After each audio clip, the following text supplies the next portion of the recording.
nanti kita hari ini rencananya akan berkenalan dengan mortality coding. Dalam data mortality itu, kalau versi forensik dengan versi International Classification of Diseases itu terdapat satu hal yang mencolok. Ya, kalau versi forensik itu dia lebih critical analytic karena untuk kepentingan hukum. Jadi harus dideklar bahwa kalau ada, sebutkan ada, kalau tidak ada, sebutkan tidak ada. Ya, jadi harus declare. Makanya biasanya kalau versi forensik itu harus betul-betul dilakukan pembedahan mayat ya supaya ketahuan apakah ini dibunuh ataukah bunuh diri kan begitu. Apakah ini minum racun atau memang dibunuh. Nah, ini juga perlu pendalaman ya kalau di dalam perspektif forensik karena proses hukum itu seperti itu ya lebih panjang. Nah, kalau berkaitan dengan hukum. Nah, kalau ini yang berkaitan dengan hukum kemarin adalah rekam medis. Jadi di dalam rekam medis itu sendiri itu ada hal-hal yang memang perlu diatur nanti pada saat misalnya nih contohnya di dalam penegakan sebab kematian.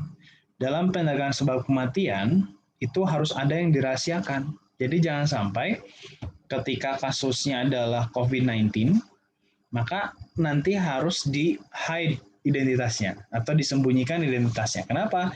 Karena ini sensitif. If you tell diagnosis, don't tell the name, kan gitu.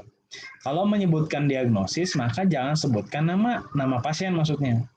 Tapi if you tell the name, don't tell the diagnosis. Kalau sebutkan nama, jangan sebutkan diagnosis. Jadi ini saling berkaitan. Nah, begitu juga nanti sebab kematian. Yang kita ambil itu adalah data kematiannya, diagnosisnya. Ujung-ujungnya adalah pada saat kita mengumpulkan data kematian atau data mortalitas, ujung-ujungnya kita akan memilih yang mana yang menjadi sebab kematian. Itu ada 3, ada sebab dasar, ada sebab antara, ada juga sebab langsung. Nah, nanti yang akan dilaporkan itu adalah sebab dasar, berarti yang paling bawah. Paling bawah ini disebutnya underlying cause of death atau penyebab dasar kematian.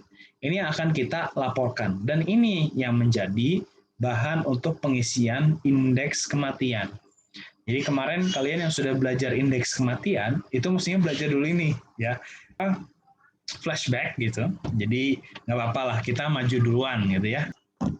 Sudah ada istilah ya, sudah ada istilah yang namanya morbiditas. Yang kode A sampai kode Z yang sudah kalian pelajari, yang sudah Bapak Ibu sekalian pelajari ya. Sudah hatam gitu, kode A sampai kode Z, maka nanti di sini akan dilanjutkan dengan coding mortalitas. Nah, kalau kembali saya flashback dulu mungkin coding 1 ya, belajar sama dosennya bahwa ICD itu dulu awal mulanya untuk kepentingan mortalitas. Nih, jadi untuk kepentingan mortalitas awalnya. Tapi karena dikembangkan ya, ada kebutuhan, akhirnya untuk kebutuhan statistik morbiditas. Nah, statistik morbiditas ini yang sudah digunakan, mungkin sudah belajar MUK 3 atau MUK 5 ya, tentang sistem pembiayaan. MIK 5 biasanya, kalau nggak salah MIK 5 tentang sistem pembiayaan, nah itu salah satunya adalah menggunakan variabel ICD untuk penagihan atau klaim kasus pasien JKN yang dikelola oleh pasien BPJS. Jadi sekarang tuh pasien BPJS itu yang berobat ke rumah sakit itu ada software namanya InaCBGIS. Nah, InaCBGIS ini itu salah satu variabelnya harus menginputkan data ICD. Tuh, jadi kalian itu kalau seandainya mahir di dalam pengkodean, insya Allah ya akan digunakan di rumah sakit, terutama di bagian coding, bagian klaim itu kan tiap hari ada ya. Tiap hari itu ada pasien BPJS dan itu membutuhkan tenaga coder yang cukup banyak dan cukup handal. Makanya nggak usah khawatir kehilangan lapangan pekerjaan, kecuali memang rumah sakitnya tidak membuka lapangan pekerjaan gitu ya. Itu tergantung kebutuhan rumah sakitnya. Atau yang lain-lain, misalkan kemarin BPJS Kesehatan juga buka lowongan kerja, ya. Atau puskesmas juga bisa. Jadi sebetulnya hal-hal yang berkaitan dengan pekerjaan mah, insya Allah rekam medis itu punya masa depan yang cerah, punya masa depan yang insya Allah cemerlang ya, nah, insya Allah. Nah, kemudian sertifikat kematian ini merupakan sumber data dasar mortalitas. Jadi yang kemarin sudah kita bahas, dari mana sih dapat data mortalitas bahwa si ini meninggal karena COVID-19, si ini meninggal karena gagal jantung, si ini meninggal karena diabetes mellitus misalnya begitu ya, atau karena stroke dan lain sebagainya. Nah, data-data itu didapat dari sertifikat kematian. Nah, kemudian siapa yang nanti menandatangani sertifikat kematian? Ya, dokter. Dan siapa yang mengisi cause of death atau sebab kematian? Itu ya petugas atau dokter, ya. Dan pengisiannya itu hendaknya mengisi pada urutan penulisan kejadian yang menjurus ke arah kematian, ya. Ini sertifikat kematian. Jadi mestinya dokter itu menuliskan yang awal mulanya, gitu ya. Awal mulanya menuliskan itu mengurut yang atas ini kan dia sebab langsung. Nah ini. Directly leading to death. Berarti kolom 1A ini disebut untuk sebab kematian langsung. Kemudian yang kolom 1B ini adalah sebab antara. Kemudian yang 1C-nya itu sebab dasar. Nah, ini. Jadi ada sebab dasar, ya, ada sebab antara, ada sebab langsung, gitu. Nah, lalu yang D buat apa? Nah, yang D itu tergantung kasusnya. Kalau ada 4 diagnosis, maka sebab dasarnya ada di bawah, gitu ya. Pokoknya patokannya penyebab dasar itu kan judulnya juga dasar ya. Dasar itu pasti di bawah. Jadi kalau seandainya nanti ada 4 diagnosis yang menimbulkan ke arah kematian, jadi misalkan diagnosis yang ada di D itu menyebabkan C. Diagnosis yang ada di C itu menyebabkan di B.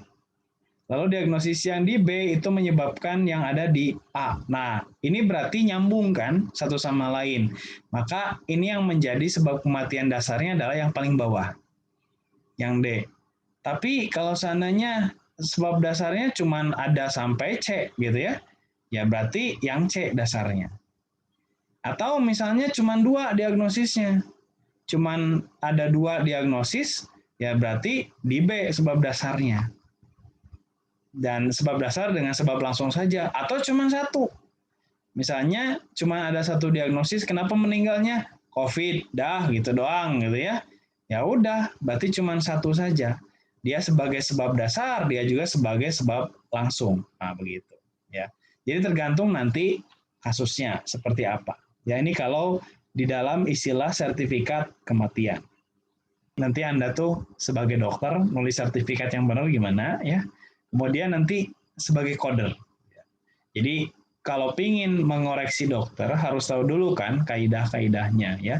Dok bukan gini nulisnya tapi begini. Nah itu kan ada kaidahnya. Kaidahnya sesuai dengan yang ada di dalam ICD-10 volume 2. Yang tadi itu yang sudah diperlihatkan itu ICD-10 volume 2. Ya. Hari ini dan seterusnya itu akan menentukan kode diagnosis sebab kematian atau U-code.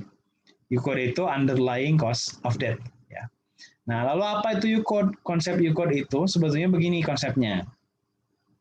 Apabila hanya ditulis 1 sebab kematian, maka pengkode akan mudah menentukan kodenya. Tuh, seperti yang tadi ya. Jadi kalau cuma 1 doang, cuma ada di huruf A saja gitu. Nah, di sini munculnya diagnosisnya misalkan COVID-19. Maka U-code-nya yang mana? Ya COVID-19. Jadi sebab dasarnya ya COVID-19. Tapi beda hal, misalnya seperti ini. Misalnya ARDS dah ya. Adult Respiratory distress syndrome. Ini sesak pada orang dewasa akibat COVID-19. Misalnya begini.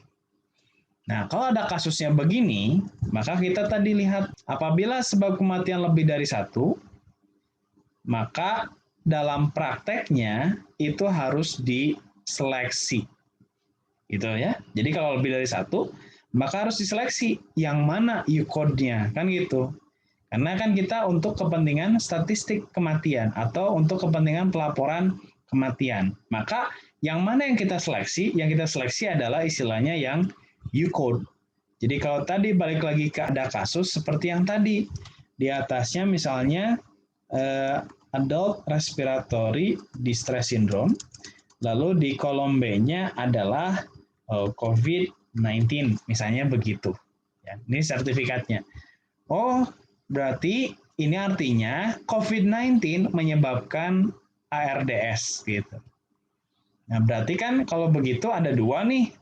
Yang jadi UCOD yang mana? Yang ARDS atau yang COVID-19? Kan pertanyaannya begitu. Nah, maka kalau seandainya nanti sudah bisa menyeleksi, maka COVID-19 lah yang akan dipilih sebagai UCOD. Begitu. Ya. Underlying cause of death. Kok tadi di D? Ya tergantung tadi ya. Jadi kalau seandainya diagnosisnya ada 4, ya kemungkinan UCOD-nya di D. Tapi kalau ada 3, kemungkinan ada di C.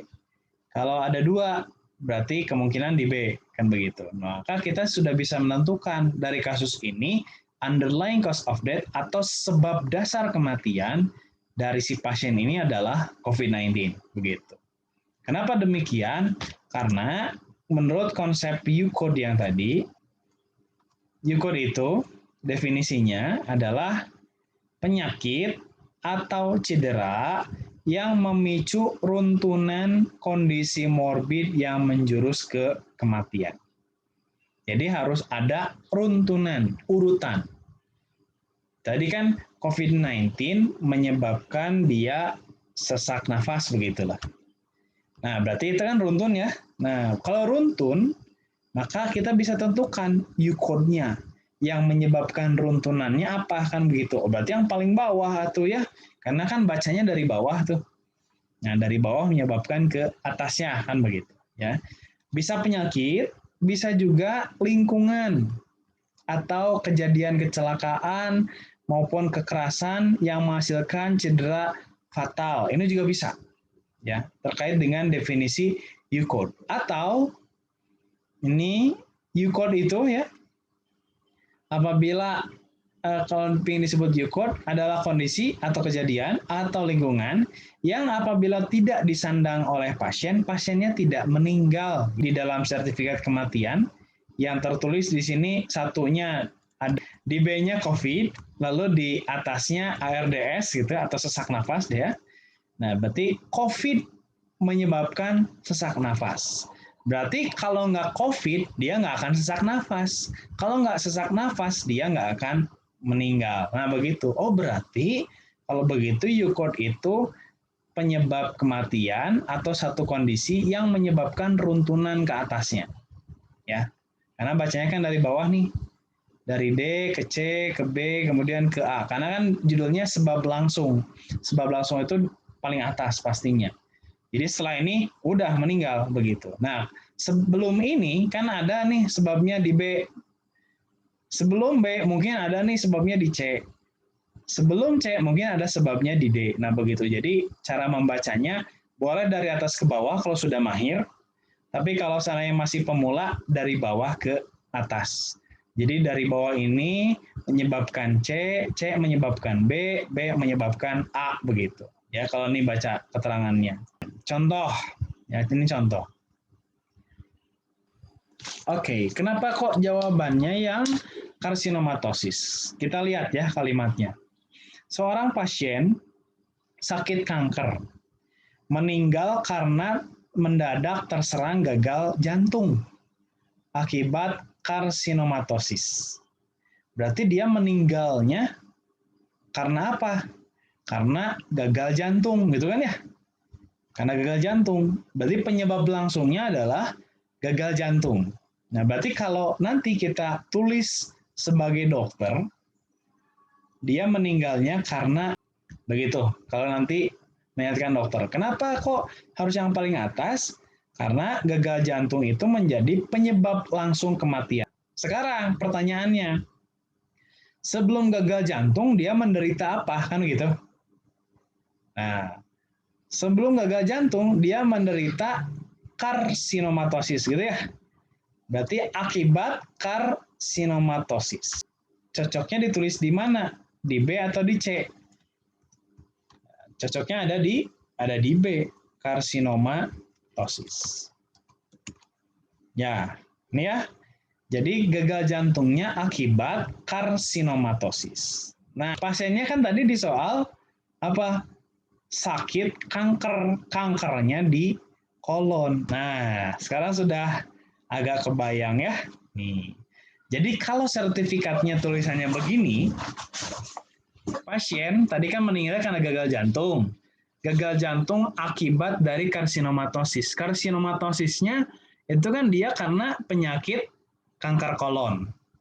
Nah, kalau seandainya ini adalah berkaitan, kanker kolon menyebabkan karsinomatosis, karsinomatosis menyebabkan gagal jantung, maka yang menjadi sebab dasar yang mana kira-kira? Yang paling bawah kan dasar gitu ya. Maka yang seharusnya lebih tepatnya U-code-nya ada di kanker kolon. Jadi nanti cara menjawabnya ya, runtunan kejadiannya, kanker kolon menjadi karsinomatosis lalu menghasilkan kondisi gagal jantung. Jadi yang paling bawahnya kanker kolon di sertifikat ya, kemudian menyebabkan karsinomatosis, tulis di atasnya. Karsinomatosis menghasilkan kondisi gagal jantung. Setelah gagal jantung, dia meninggal. Oh, berarti kalau ditanya, apa dong U-code-nya, underlying cause of death-nya, penyebab dasar kematian. Kan tadi konsep penyebab dasar kematian itu, kalau tidak disandang oleh pasien, pasiennya nggak meninggal, kan gitu. Oh, berarti ini ala-ala Aristotle itu biang kerok. Nah, gitulah ya. Jadi biang keroknya apa? Gitulah ya, kurang lebih. Supaya diingat deh. Oh, biang keroknya ini gara-gara dia penyakitnya kanker kolon. Kalau nggak kanker kolon, ya nggak akan karsinomatosis. Kalau nggak karsinomatosis, nggak akan gagal jantung, nggak akan meninggal jadinya. Oh, berarti biang keroknya kanker kolon. Ya, U-code-nya kanker kolon. Jadi U-code tuh biang kerok gitu lah. Ini ala-ala Pak Aris ya. Jadi nggak usah jadikan teori gitu. Ini mah cuman supaya mudah diingat gitu. U-code itu apa sih? Nah, ini. Yang manakah U-code-nya dari kasus di bawah ini? Di sini ada koma selama 2 hari. Oh, berarti dia meninggalnya karena koma. Baik, sekarang kita ke sertifikat kematian. Meninggalnya si pasien ini karena koma. Kita tulis. Koma. Berarti artinya si pasien ini dia setelah koma lalu meninggal. Artinya ini penyebab langsung kematian. Setelah koma is death gitu ya. Komanya 2 hari, subdural hematomanya 1 minggu. Oke, karena subdural hematoma, oh berarti koma ini disebabkan oleh subdural hematoma. Maka subdural hematoma itu ada di baris yang B. SDH saya singkat ya. Nah, karena tadi ada durasi ya, maka di sini di samping kanan ini ada tulisan approximate interval between onset and death. Ini tadi ditulis ya, durasinya 2 hari tadi ya. Subdural hematomanya 1 minggu. Nah, gini. Ini kalau dokter ya, kalau jadi dokter. Nah, kemudian kita balik lagi ke soal. Tadi subdural hematoma setelah jatuh dari menara listrik. Nah, setelah jatuh dari menara listrik, oh berarti subdural hematomanya disebabkan oleh jatuh dari menara listrik 1 bulan yang lalu. Berarti di sini durasinya 1 bulan. Nah, ini kalau jadi dokter begini ya. Kalau jadi dokter begini. Berarti artinya jatuh dari menara listrik menyebabkan subdural hematoma. Subdural hematoma menyebabkan koma. setelah koma meninggal. Oke, dari sini bisa kelihatan ya. Kalau disebut mana penyebab dasarnya, kan dasar itu ada di bawah ya. Dan kebetulan tadi runtunan kan, runtunan kejadian karena jatuh, jadi dia menyebabkan kondisi di atasnya gitu. Berarti biang keroknya yang mana? Oh, biang keroknya ada di jatuh dari menara listrik. Nah, sampai di sini mudah-mudahan bisa dipahami dulu ya.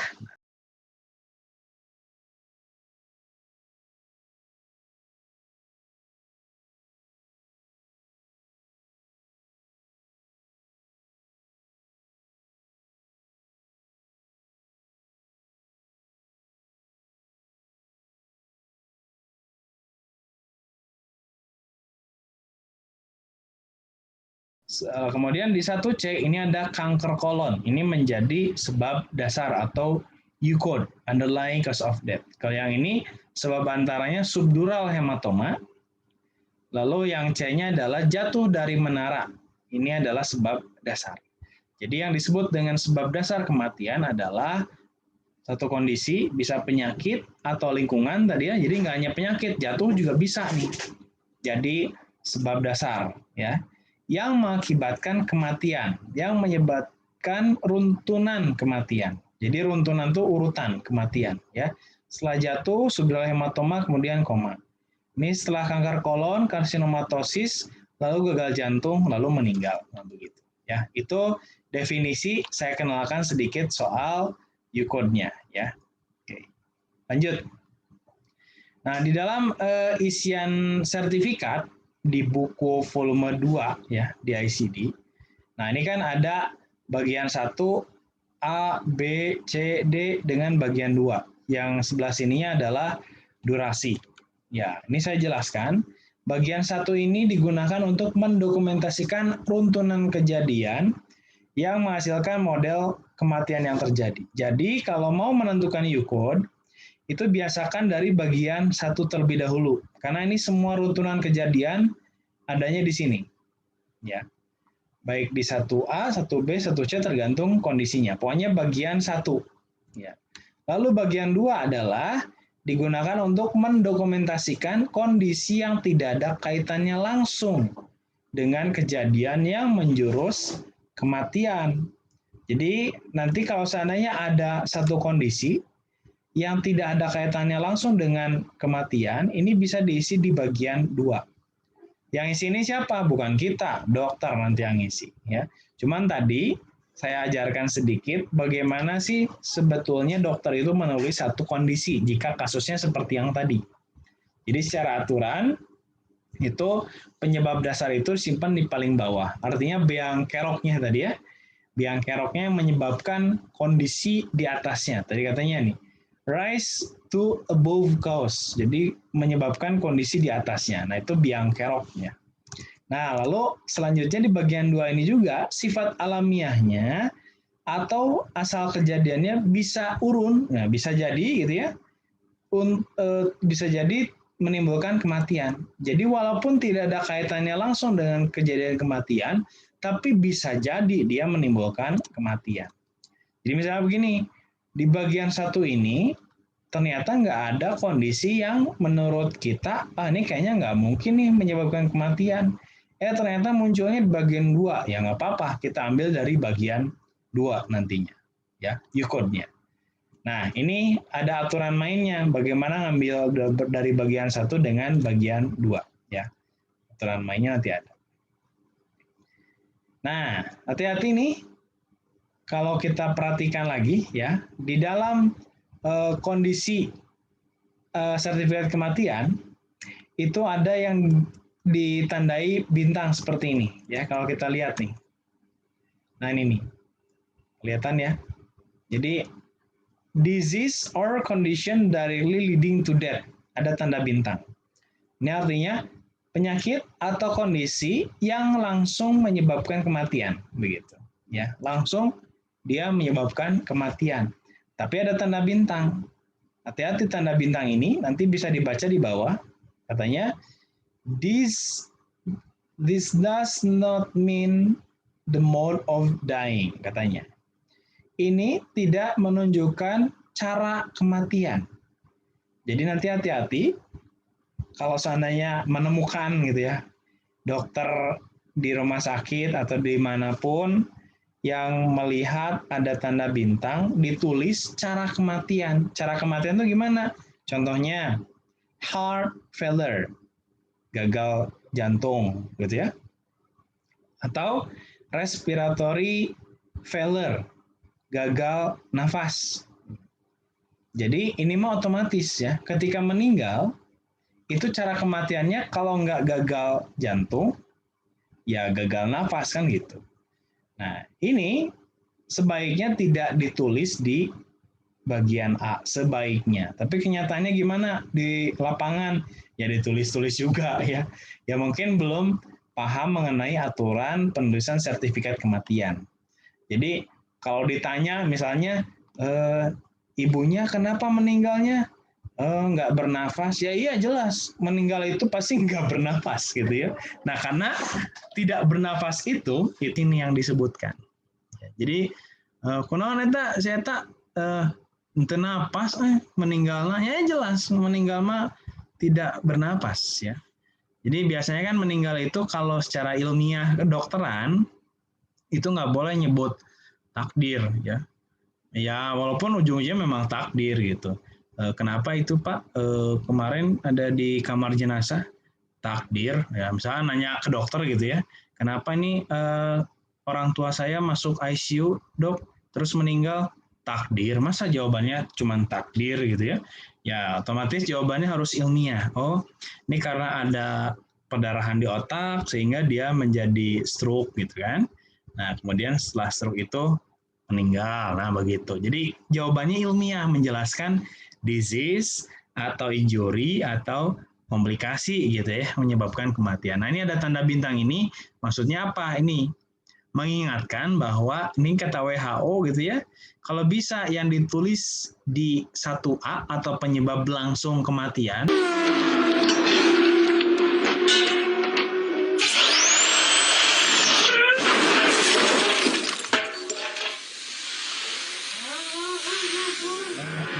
ini mah iklan bor ya.